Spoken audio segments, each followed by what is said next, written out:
Hey viewers, welcome to another game discussion with Pro Gamer. Today we're doing another Smite game. This is well, a pre-recorded game, so this is an actual replay, and yeah, we're going to just see two random teams go up against each other.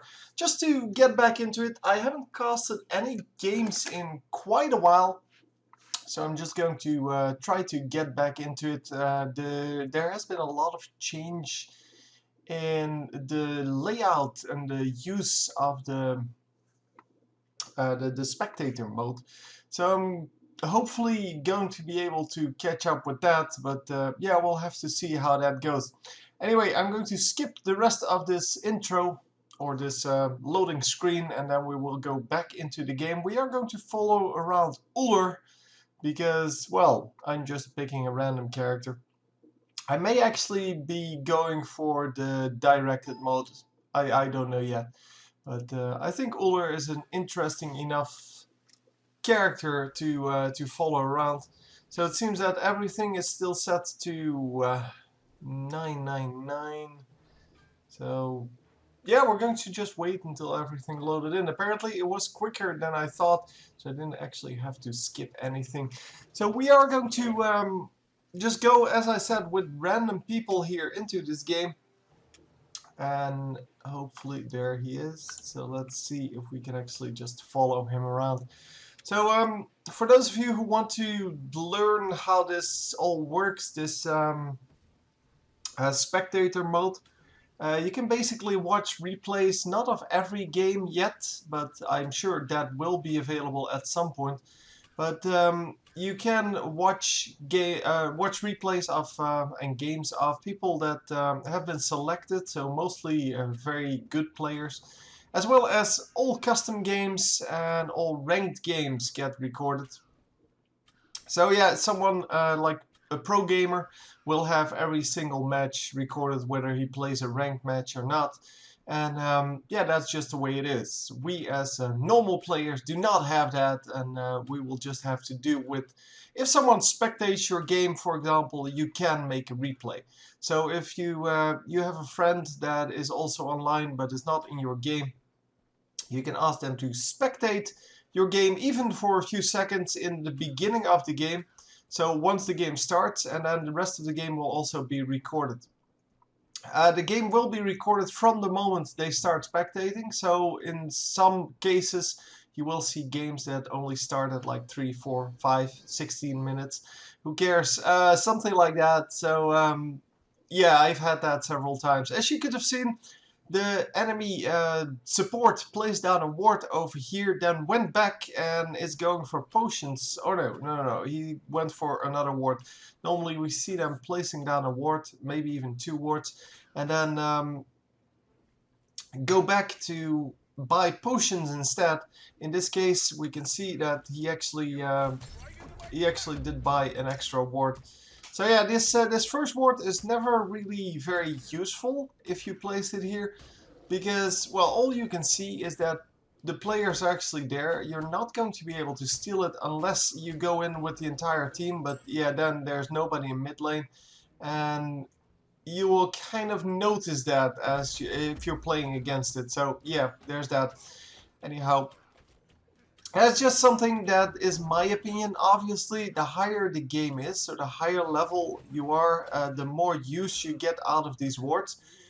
Because in low-level games, having wards out does absolutely nothing.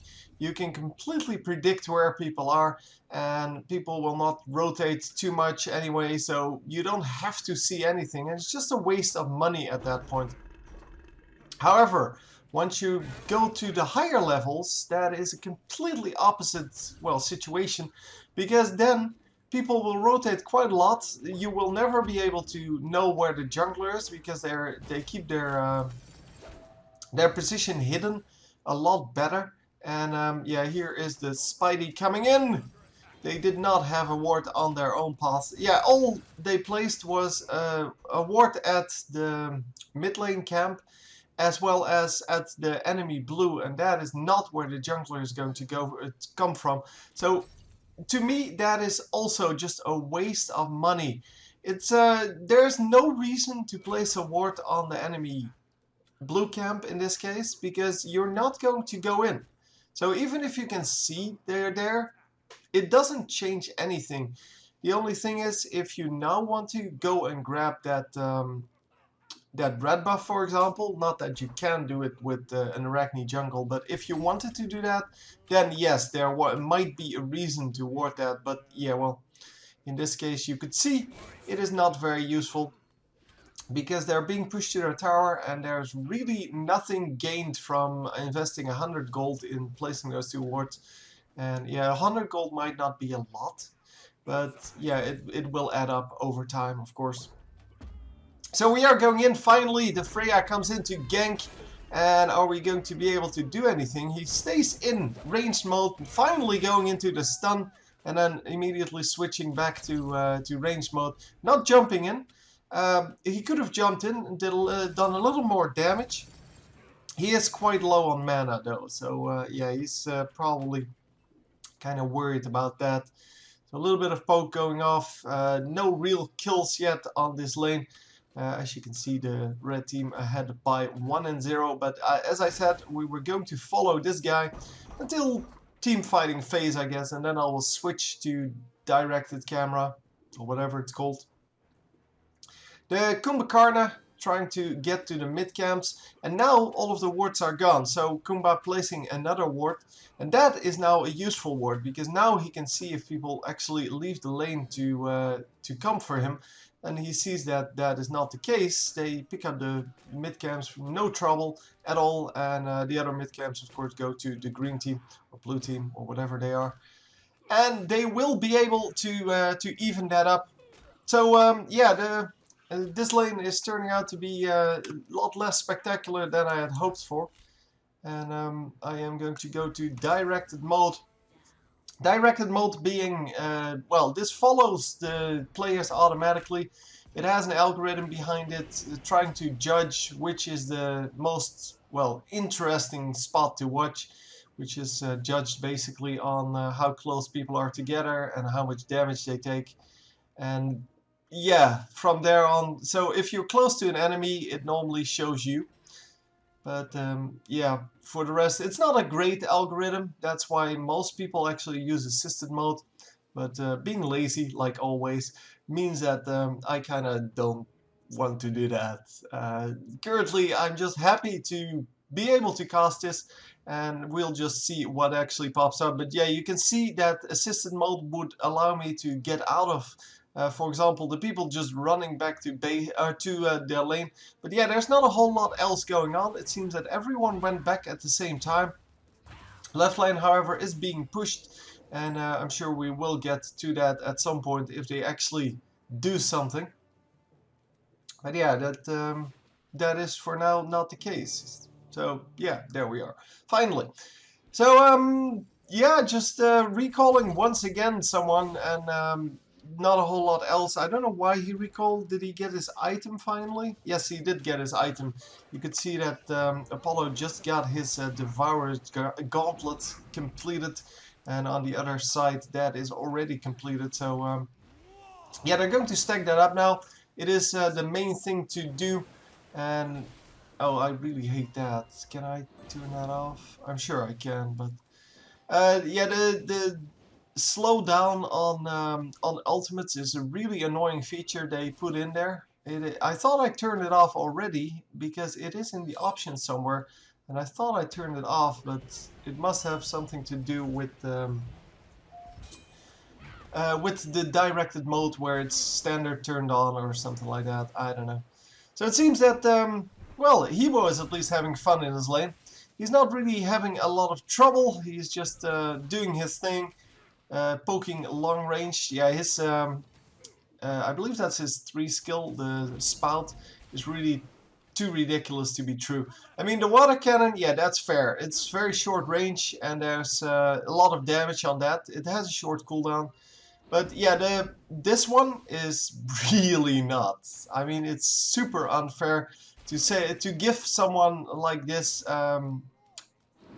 not only a lot of burst damage with a pretty decent AoE, but also a knock-up, and yeah, just yeah, it is what makes Hebo such an incredibly powerful mage. It has nothing to do with the rest, and obviously, yeah, Hebo went down there. He was uh, well, he got caught by the Arachne, and they did finish him off. He has no escape after he used his ultimate, and we did see him use his ultimate, because that's when I started my rant about the slow down, well, replay thingy. I don't know. I don't even know what it's called, but it slows down the play, and yeah, it looks ridiculous. I mean, we can see what's happening, guys. You don't need to slow it down for us. We're we're aware that if someone uses their ultimate, that we can see that. No need to slow it down. But yeah, I guess they thought it would be useful for yeah, big team fights. But to me, it just looks weird because, well, if I wanted to slow it down, I will rewind and just slow it down. I mean, it's not that it's that hard to do, and it's obviously only for replays. It's not like it's in the game. For those of you who are not familiar with Smite, it's not like it's in the game itself. No, it's only in the replays. So it's kind of a ridiculous feature they put in there. And yeah, well, enough about that. It seems that we are in a little bit of trouble, and I'm really getting annoyed by this feature. So I'm going to go to assisted cam, and then we're going to view this fight.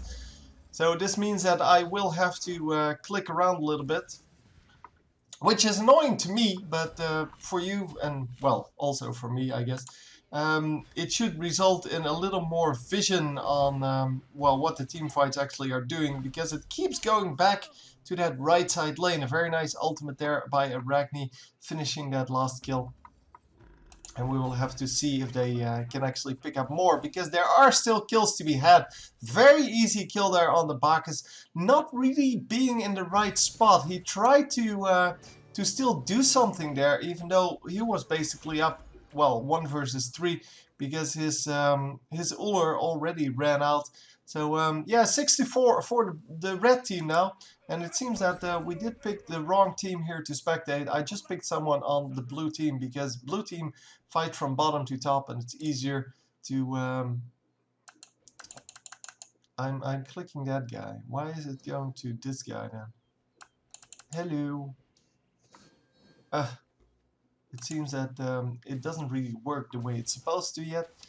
But yeah, if you click on the minimap or on one of the god portraits, it's supposed to switch to them. As you can see, now it did work. But for the Hebo there, it did not work.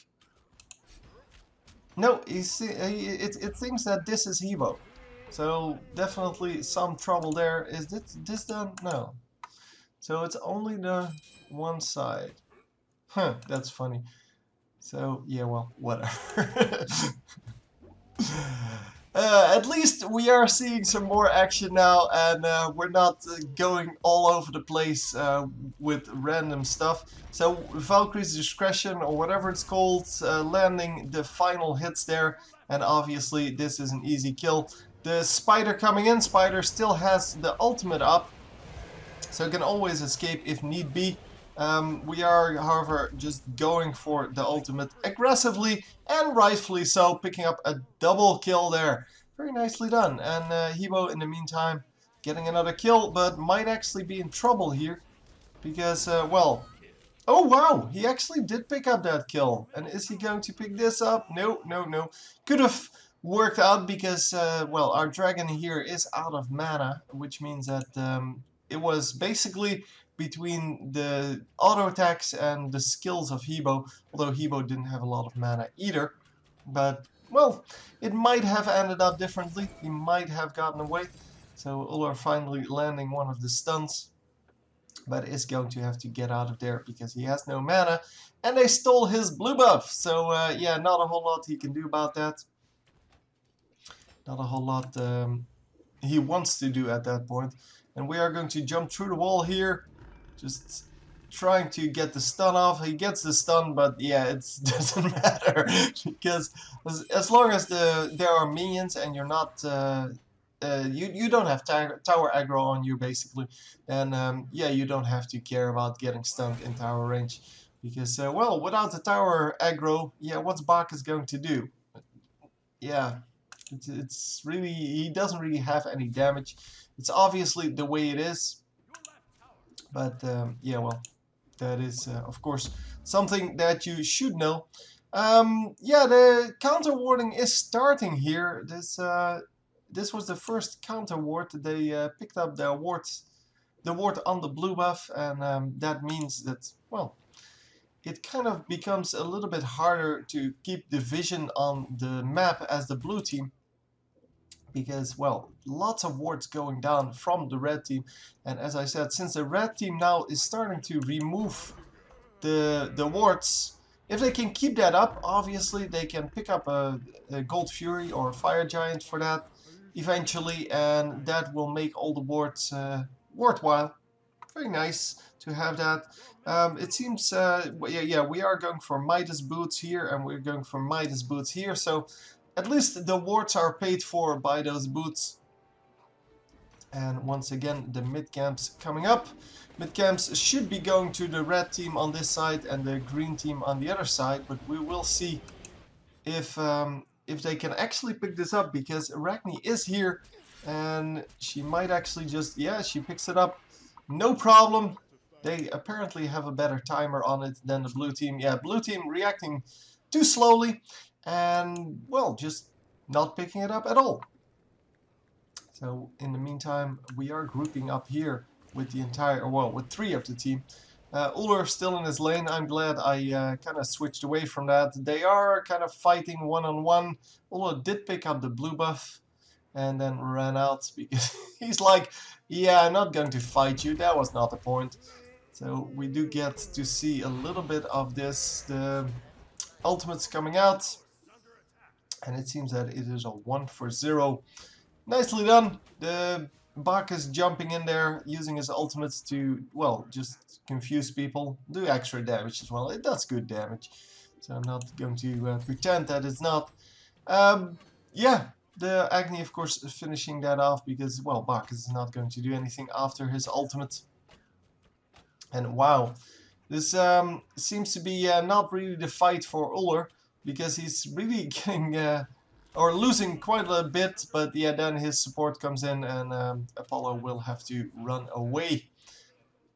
So all in all, this lane not really that interesting. Normally we see a lot more from the duo lane because, well, ganking is pretty easy, because you can basically get a 3 versus 1 out if you get a gank. So if Freya comes in here in the early game, you have a 3 versus 1 because you pick one of the enemies to chase, and then yeah, the enemies can do a 2 versus 1 on you, but yeah, since 3 versus 1 is so much better than 2 versus 1, it's really easy. Plus they're all very squishy.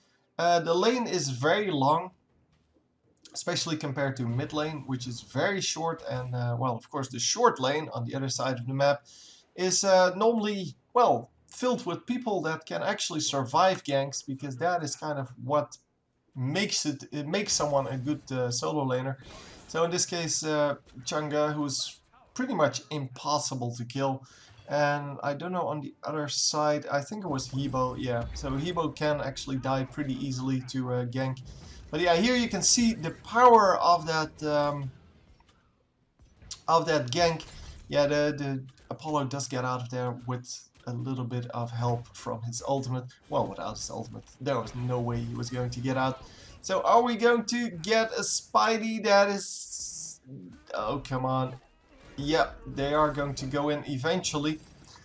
So, Spidey coming in, using the ultimate to actually get in there, but not really getting anything done.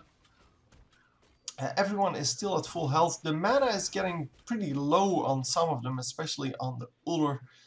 And we will see if that actually, well, means anything. Because for now, yeah, everyone is still happy and they're just getting out of there. No problems so far. It seems that there are a lot of failed ganks here. Surrender vote coming out, even though it's exactly equal. I mean, there's like 500 gold between them. Let's show you this. Here you can see it. Yeah, there's 400 gold and 1100 experience. So yeah, that's basically nothing. Basically completely even. And yeah, the levels, I didn't really pay attention to that, but we do have 15, 16, a little bit of extra. Uh, yeah, you can compare them on your own. Unfortunately, there's not a whole lot of comparison I can make because, well, I have to find this guy and on this guy and then compare the levels and blah blah blah. It's a lot of work for me. I'm too lazy for that. Anyhow, yeah. I'm just going to completely ignore the rest of the UI. As I said, it is mostly new. I did look a little bit at it before, but didn't really see it a lot. Oh my god, what the hell is happening here? Just rewind already. It seems that it doesn't want to rewind for now. Okay, we are back, and this time, about 30 seconds before where we were, this time hopefully without the legs. Yeah, that was unfortunate. I don't know really what caused that, but this is going to be a big team fight, as you can see from the grouping up on the minimap. The gold camps at least go to, well, to both teams this time. So blue team coming back a little bit. And, well, everyone grouped up. Dragon, of course, is still the only one that's visible in the mid lane, but the rest is all around it, except for the two physical ranged carries. They are still in our left lane, and they're still just doing their thing. Nice tornado there from, although it's not a tornado anymore, I forgot what it's called now. But nice tornadoes from the dragon. It really didn't do a whole lot else than just a little bit of damage. But it did do good damage to 3 people, and unfortunately for him, they did heal up eventually. Well, since the team fight kind of split up. Not a whole lot happening then. I don't know where I was, so I'm just going to just get all of them through. Yeah, all of those wards that were in the left side jungle, well, in the entire jungle, are kind of non-existent anymore. Very nice ultimate there from Kumbhakarna. He decided he had had enough and just wanted to kill the Agni. Agni, of course, shouldn't be shouldn't be dying to that because he has an instant dash. He's one of the few people that actually have an instant dash, so no delay on the cast time there. And yeah, I guess that's just the power of having blink. The blink ultimate is the only way you can actually land that ultimate. It's too easy to dodge otherwise, and it is a very powerful ultimate. So if you can get it to work like he did here, it does a lot of damage, especially in team fights, because not only does it do a lot of damage to the guy that you actually knocked up, it also, when it comes down, does damage and knocks back everyone that's in the vicinity. But in addition to both of those effects, you also take out one of the players out of the fight for like 3-4 seconds. I don't know exactly the amount of time from, well, like the moment you hit them to the moment they can actually focus again, but it's something like 3 or 4 seconds, which is a pretty big deal in most team fights, because in most team fights those 3 or 4 seconds can be enough to determine the outcome of the fight. And a nice ultimate here from Arachne, but a little bit too far in. It was a little bit dangerous for an assassin to go all the way in there and just try to do something. By the way, you might have noticed that these guys have been fighting all game on their own, just doing nothing for the team. I mean, they're 2-0 and 1-2. But that is the way you play that. That is the way you play your physical ranged, because they are not very good without items. You just want to, wow, very nice dodge there on the ultimate. You just want to stay away from the fight, and then eventually, once you get enough items and you feel like you can actually contribute to the team fight, yeah, you kind of go for it. Obviously, that is mostly when you already took down the level 1 turret, and a level 1 turret getting taken down on the left side now, it should be no problem. There should be nobody coming in to actually gang them, because they should be running out right now. He is recalling. Is he actually going to manage? No, he's not going to manage. Changa wanted to kind of annoy him a little bit, because why not? Might as well, right? Yeah, for the rest, not a whole lot happening. The level 1 tower is down. That's a little bit of gold. We will see that in the graphs, but it's not a lot of gold. So it's just a little bit of extra gold that is, yeah, you can see the little spike over here. It's not a lot. Hey, whatever. It doesn't really matter whether it's up or not for either team. So here we have another big team fight, and let's switch to the actual fight scenario here.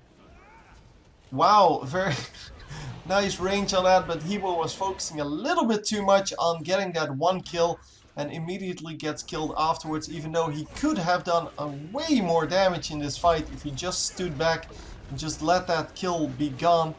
But it seems that blue team is doing well in this fight. They are kind of ahead here. They did get a 2-for-1, but also they can still fight, and the red team really has to back off. It seems that, well, we do have the split push power of Apollo coming into play. He did kill the first tower, and he is going to be able to just ult out of here. Yeah, there's no way they can kill him in time. And he's just going to fly around and maybe even land on this. Although that would be unwise because he is very low. He is going to land on a camp in the backside and, well, recall afterwards. So yeah, the mid tower does get taken out then, even though it looked like for the longest time that the blue tower would actually die first. The blue tower has been taking damage for most of the game, and now, yeah, it is the red tower that dies first, which is kind of funny, but yeah, it doesn't really matter. I mean, one push and you can easily kill this tower, no problem. It is really not a big deal.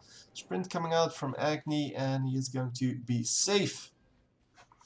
So Hebo going to take over that fight then, and it might actually be able to manage this. Oh, it should be relatively easy. Yeah, there we go.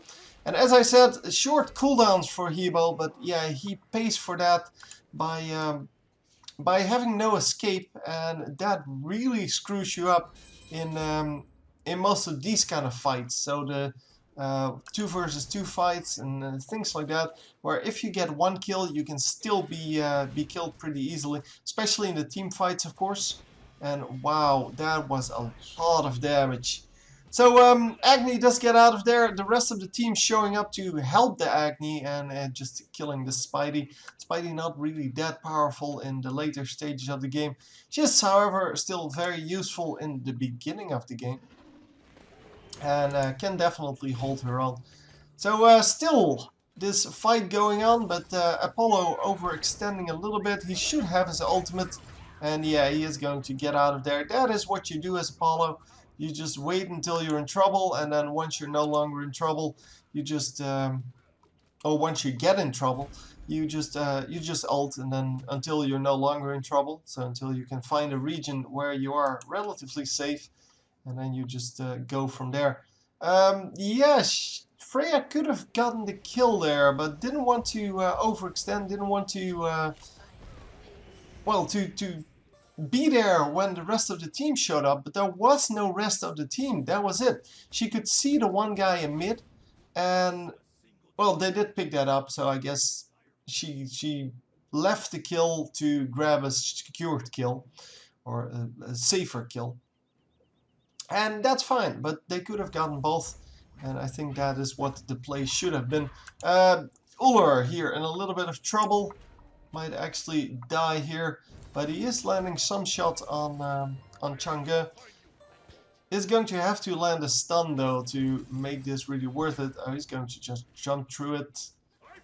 Is he going to be able to do it? No, the slow is just cleansed by the sprint. The ultimate from Arachne not good enough to catch up with him, and she is going to just, well, not do anything for the rest.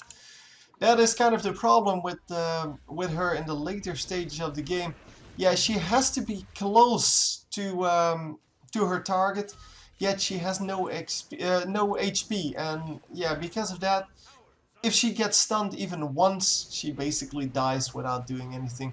And we are going to follow this team fight from a little bit further up. So the Hebo dies. Hebo should have, of course, stayed behind his team, just poked and poked and poked. I just complained about the range of that skill. Oh, Freya! Freya in trouble. Freya, however, getting some really nice support from her teammates and actually gets out of there alive. The ultimate from Kumba coming in, yeah, that actually picks up a kill. Yeah, once again, it was a 3 versus 3. Then they take out one guy with that ultimate. They can nuke down the rest. That guy comes down, knocking back everyone and making sure that he lands in the tornadoes, making that a very easy kill. And obviously, since you know where he's going to land, it is pretty easy to to combo that with something else. Dragon Ultimate is my personal favorite to combo it with, because Dragon Ultimate combined with that ultimate does so much damage that is completely unavoidable, because, well, if you blink in, you can see whether you can hit the ultimate. So basically the Kumba ultimate should be secured at that point. It should be sure damage. And yeah, if you learn to time that with the Dragon ultimate, it's not that hard to do. It's a lot harder to time the Freya banish, because it has different different values, different durations for different levels. So that's a lot harder to time than this Kumba ultimate, which also always has the same duration, and therefore is kind of a thing that you should be used to by now. But yeah, combining that with Dragon, especially Dragon Ultimate, but also the tornadoes, is a very easy damage and can get you some really nice kills. Arachne trying to get out of there. Hebo is on her tail, and I don't know if he's going to pick it up. You can see it here in the top left of the screen. But yeah, we are going to focus the rest of this team fight first. It seems that he did get out of there, but this is a 4v2. Yeah, a 4v1 now. There is no way. Oh, wow. Another contender shows up, and yeah, the Aegis was pretty nice, but it was obviously not enough. So it seems that this tower is going to go down, because, well, really there's not a whole lot they can do about that. Well, nothing they can do about that. So yeah, Arachne now less of a gimmick character, a cheesy character, I guess, and more of a, well, secure damage character. So you do kind of get the feel, if you play the new Arachne, that she is intended as kind of a way to do damage and secure kills. So like this, like, she can chase really well, and definitely nice triple kill there. Definitely able to do a lot, but yeah, in the later stage of the game, it is kind of hard to do a lot with her, because she is so squishy. But here, this was the perfect thing for her. She got a lot of damage immediately from just running in there. Then she got banished, and she even, well, picked up a kill while being banished, I believe, because of the spiders. And yeah, the spiders with the slow makes that she's very useful at chasing, and yeah, just in general, very well-designed character now, not really relying on that one grab that she had, and more of a chase character now, more of an assassin-ish chase character. Very nice stun, and he does get out of there. Let's see if these guys get out. Yep, they can just walk away, no problem. Red team pushing in here on the Phoenixes. 2 Phoenixes at the same time. That is kind of risky normally, but yeah, well, it's also harder to defend, and the entire fight splits up. Let's first see this. This should be... Oh, very nice ultimate here from Spidey, but she should not get out of this. Oh my god, Freya, what are you doing? Just banish her already. Yes, there we go. Come on! Oh my god, that took forever. But yeah, she does pick it up. Obviously, the Arachne was not going to jump over the wall, so Freya should have stood over there instead of walking into the cove. And well, because she walked into the cove, she almost lost out on that kill. But fortunately, she does have Fatalis, and Fatalis, of course, really strong in this chase scenario. But yeah, if the Spidey had her web up, she could have slowed her and blah blah blah blah blah. Would have been a very bad situation to lose that then. Yeah, I don't know why he just didn't run out of there, but yeah, it would have died anyway. It doesn't matter. Anyhow, continuing on with this. Yeah, I guess this is kind of a reversal now. We saw the blue team being pressured on their Phoenixes like 2 minutes ago, I think. And now all of a sudden they are the ones that are pressuring. And what? He used teleport? Why? It's not like she was going to kill him. Why do you even have teleport, bro? Whatever. I guess he used that to win his laning phase. But yeah, normally you can't really make that work. Teleport, not really the best spell to, or the best active to have in any lane, because it kind of takes away one of the, well, necessary spells that you want, necessary actives that you want. Because you always want something to deal with the enemies, so the enemy spells, so either Aegis or what's it called, beats, one of the two normally. And then normally people pick up either Hand of the Gods or something like Sprint, because both of those are way more useful than Teleport to Towers. And yeah, Teleport to Towers is really only useful in the beginning of the game, and yeah, you really don't want to get your actives because you want to win the begin or not lose the beginning of the game. So finally they do land a stun, and look at the damage, immediately drawing out that Arachne ultimate. But yeah, you can see that the Uller takes a lot of damage here. Ultimate from Dragon coming out.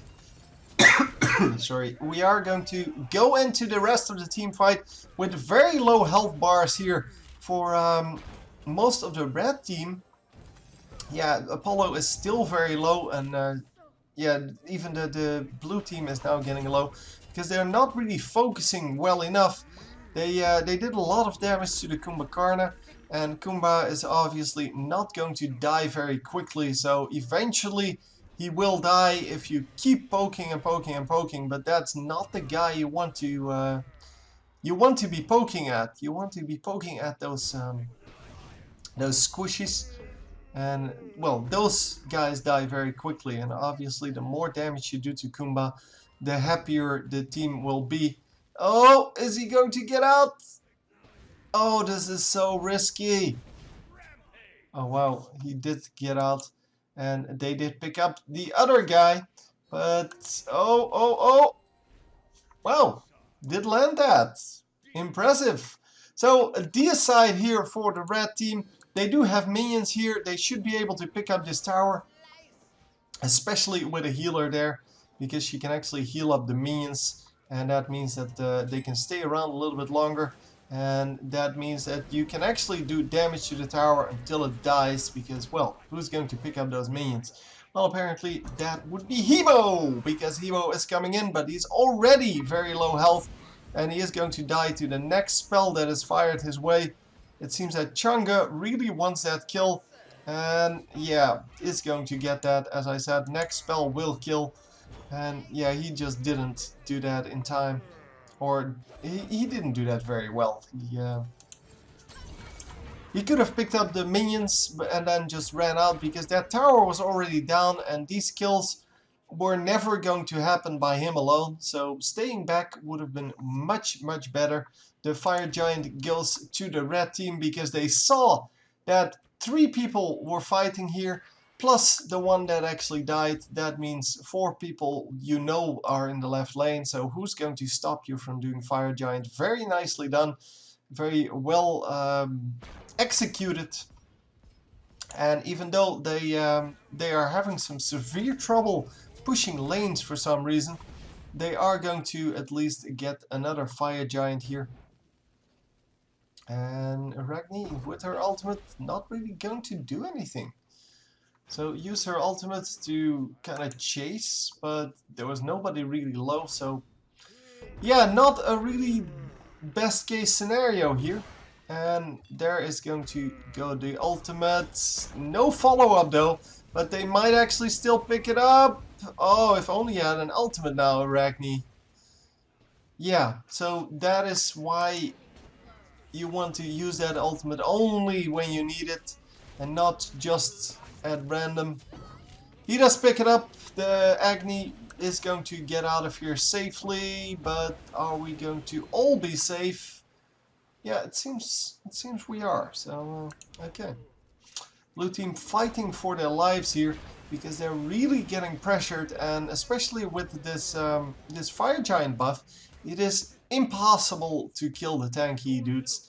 And with the tanky dudes just standing, so in this case Kumbhakarna standing, or and Chang'e I guess as well, but with them standing in the way of the real squishes, it is just so impossible to get anything done.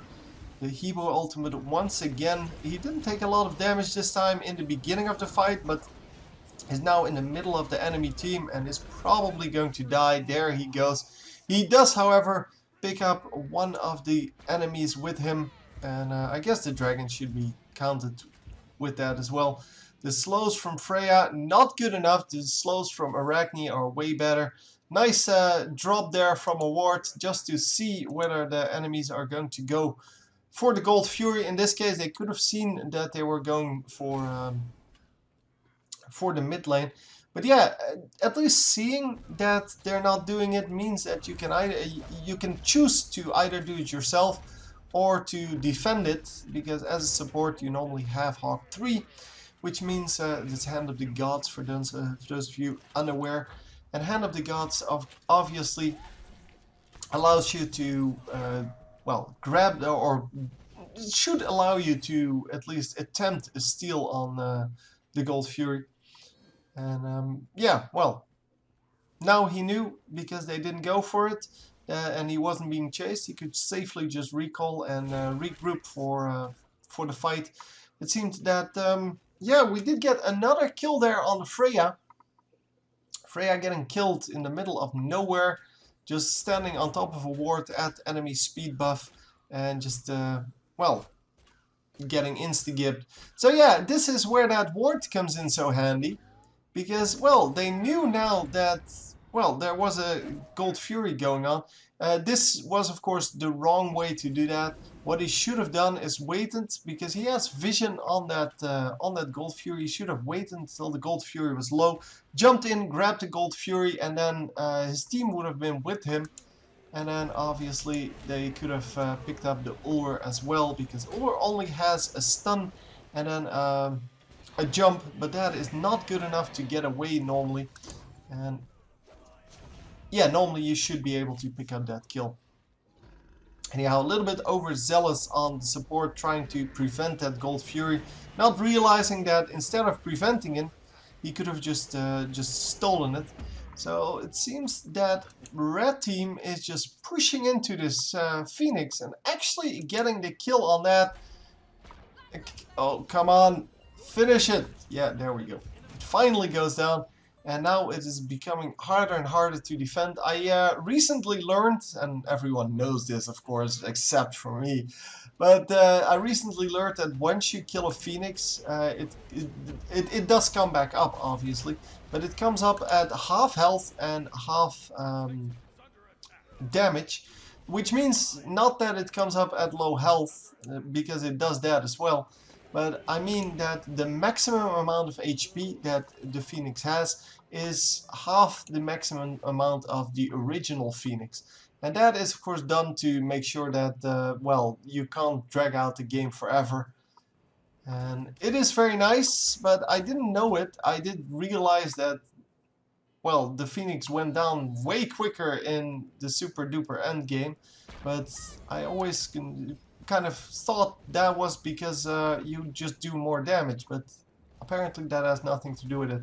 This is way better. He's now just waiting. He can see the Gold Fury or the Fire Giant, and yeah, they're just waiting for the team to be there and then initiating on that.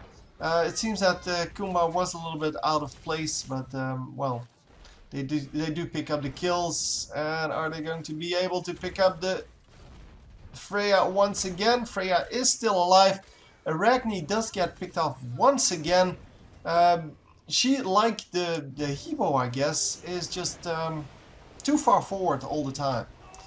Hebo as well, just too far forward, since they take a lot of poke in that early stage.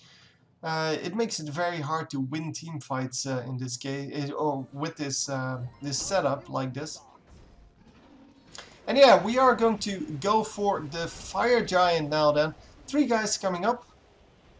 It will be a 3 versus 3 fight, and they will not be able to finish it before this team comes in. There is a ward over here, so the Freya did get spotted. But are they going to be able to do anything? Freya missing her first 3 shots and finally going into her ultimate to hopefully pick up a kill. Yeah, there we go. And are we going to be able to secure this Fire Giant then? The Fire Giant goes to the red team here. Red team doing a good job of actually, well, making that happen. The Freya should, or sorry, the Chang'e should go down. But it is very hard to, yeah, to combat that mobility with an Acne, because Acne may have 1 dash, but he's not nearly as mobile as this guy. Yeah, this is hard. I don't know why Freya stayed in. There was no reason for her to stay in, because she could have just ran out and left the kill to Ullr.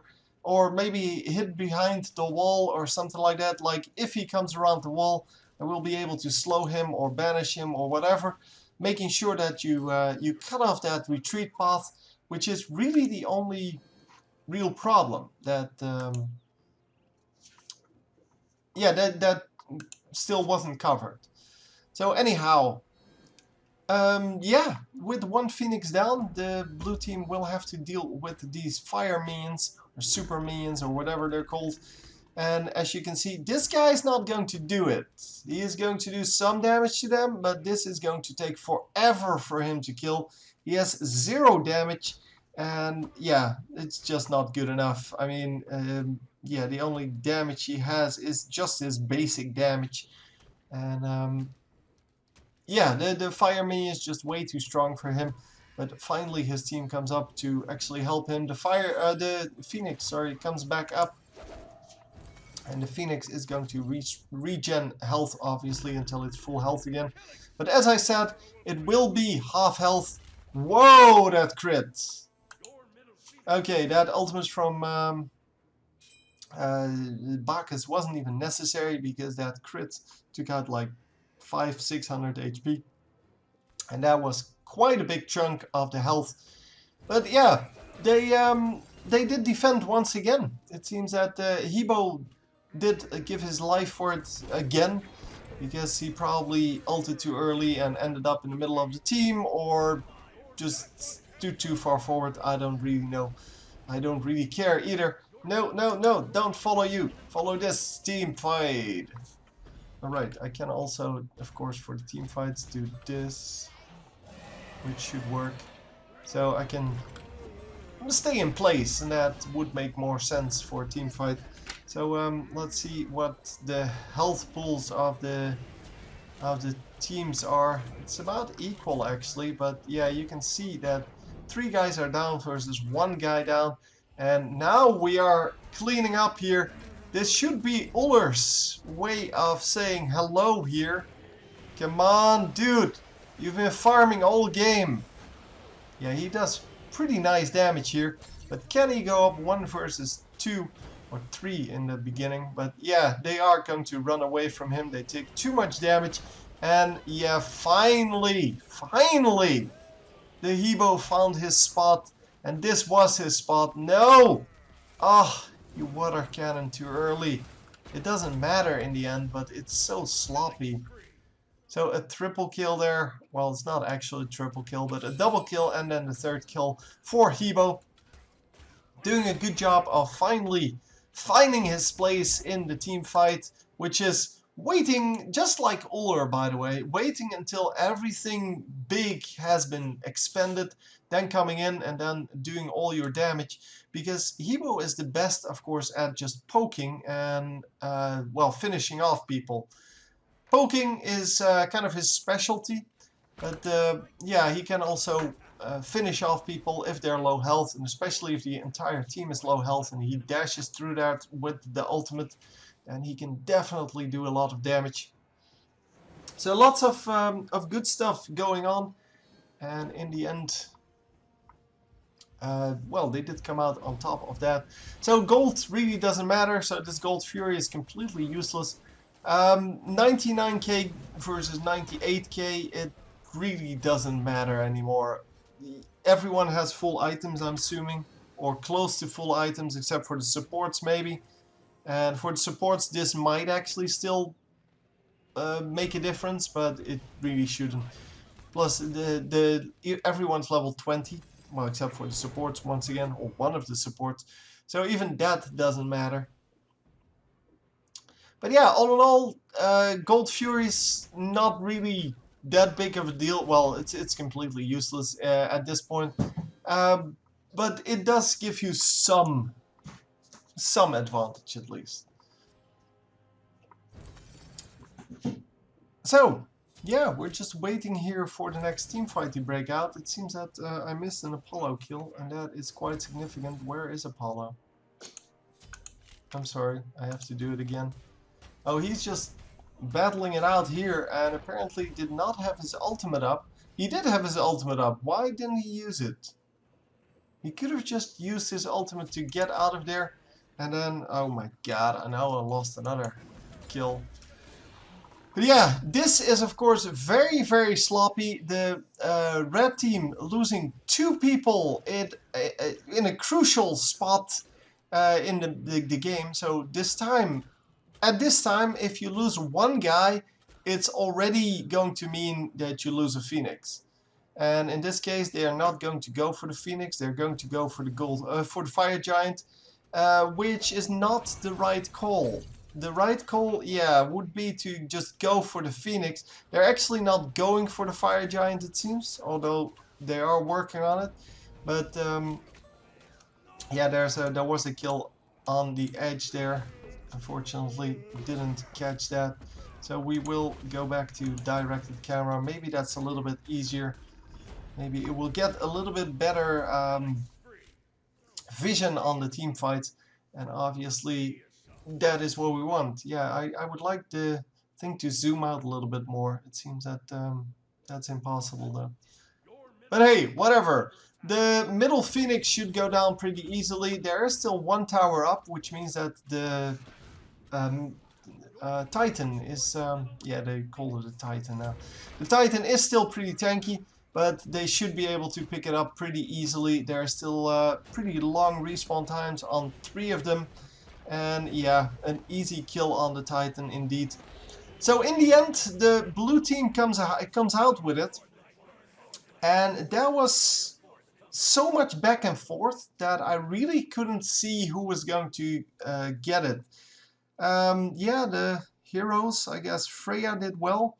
although she did overextend quite a bit. The older has a very nice score, but didn't really mix in the fights enough once he got his items.